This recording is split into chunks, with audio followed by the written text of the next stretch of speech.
नमस्कार विद्यार्थियों। राणा सांगा के विषय में हम चर्चा कर रहे थे। आज हम राणा सांगा के विषय में चर्चा के अंतर्गत आगे बढ़ते हुए गुजरात और मेवाड़ संबंधों की यहाँ पर चर्चा करेंगे। इसके साथ साथ दिल्ली सल्तनत के साथ संघर्षों की और मालवा के साथ जो संबंध मेवाड़ के रहे उनकी यहाँ पर चर्चा करेंगे। तो देखिए, सबसे पहले गुजरात की हम बात कर रहे हैं।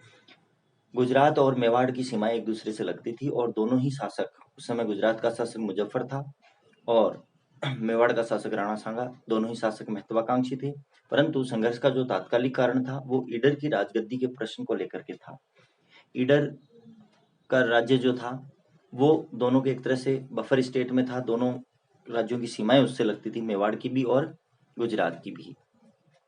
ईडर के शासक राव भाण की मृत्यु हो जाती है और उसके पश्चात उसका जो बड़ा पुत्र है सूर्यमल, वह शासक बनता है। सूर्यमल की भी जल्दी ही मृत्यु हो जाती है। उसके पश्चात उसका अल्पायु पुत्र रायमल शासक बनता है। परंतु रायमल की अल्पायु का लाभ उठा करके और उसके चाचा भीम ने ईडर पर अधिकार कर लिया। ऐसे में रायमल जो है वो मेवाड़ के राणा सांगा की शरण में चला जाता है। सांगा भी उसकी सहायता करता है और सेना भेज करके और भीम के पुत्र भारमल को वो पराजित कर देता है और उसके पश्चात पुनः रायमल को ईडर की गद्दी पर बैठा देता है। इससे जो गुजरात का शासक मुजफ्फर था वह राणा सांगा से इस बात से खफा हो जाता है, नाराज हो जाता है और सांगा पर आक्रमण करने के लिए सेना भेजता है।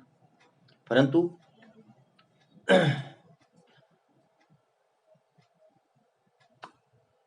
सांगा पर सेना भेजने से पूर्व वह पुनः ईडर पर रायमल को पराजित करके और ईडर पर अपना एक गवर्नर मुआराजू मुल्क को वहां पर नियुक्त कर देता है।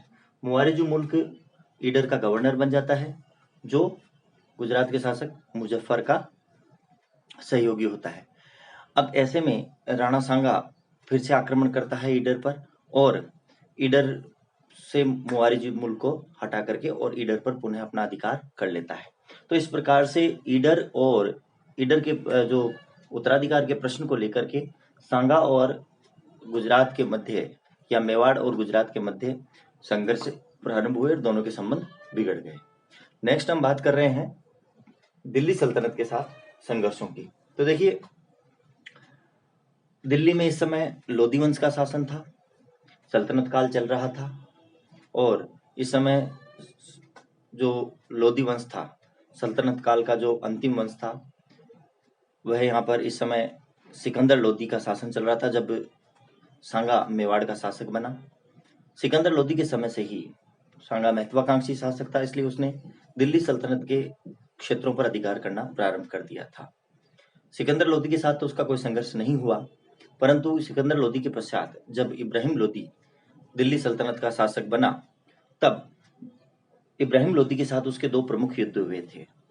एक तो 1517 ईस्वी में खातौली का युद्ध हुआ था। खातौली जो कोटा के अंतर्गत पड़ता है स्थान।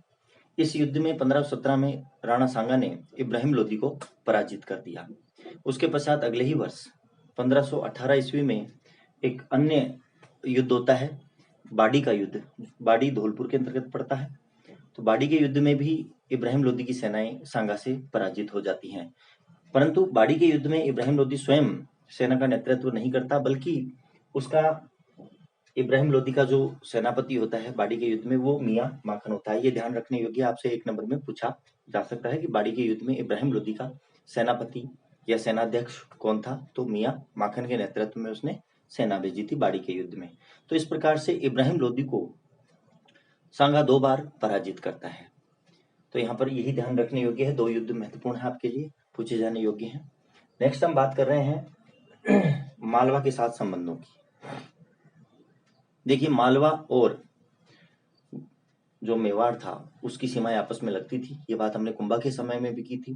कुंभा के समय जो मालवा का शासक था वो मुस्लिम शासक महमूद खिलजी था और इस समय भी महमूद खिलजी ही था, लेकिन सेकंड था। तो यहाँ पर ये ध्यान रखने योग्य कि सांगा के समय महमूद खिलजी द्वितीय और कुंभा के समय महमूद खिलजी शासक था। तो मालवा के साथ संबंध इसलिए बिगड़े कि महमूद खिलजी सेकंड जो था, उसका एक हिंदू सामंत था मेदिनी राय, उसे उसने अपना प्रधानमंत्री नियुक्त कर दिया था। इससे जो उसके मुस्लिम सामंत थे वो महमूद खिलजी से नाराज चल रहे थे। उन्होंने मेदिनी राय को षड्यंत्र करके और महमूद खिलजी सेकंड के द्वारा उसे मालवा से बाहर निकलवा दिया था।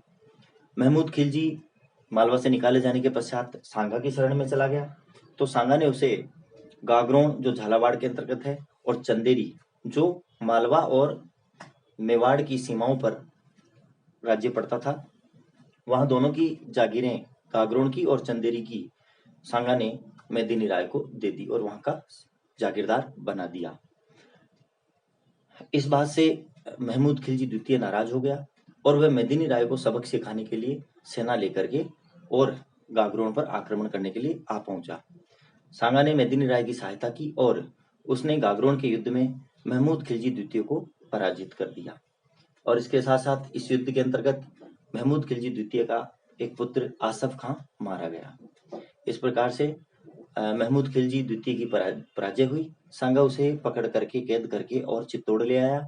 वहां पर 3 महीने उसने कैद में रखा और 3 महीने पश्चात सांगा ने महमूद खिलजी को मुक्त करते हुए और उसे मालवा का आधा राज्य लौटा दिया। महमूद खिलजी द्वितीय ने भी सांगा की अधीनता स्वीकार कर ली और अधीनता स्वरूप उसने अपना एक रत्न जड़ित मुकुट और सोने की कमर पेटी सांगा को भेंट की।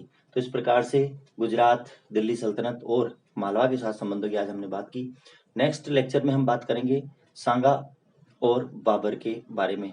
मुगल जब भारत में आ गए थे, बाबर ने मुगल साम्राज्य की यहाँ स्थापना की थी, तो खानवा का एक प्रसिद्ध युद्ध हुआ था सांगा और बाबर के मध्य। उसके विषय में हम नेक्स्ट हमारे लेक्चर में चर्चा करेंगे। धन्यवाद।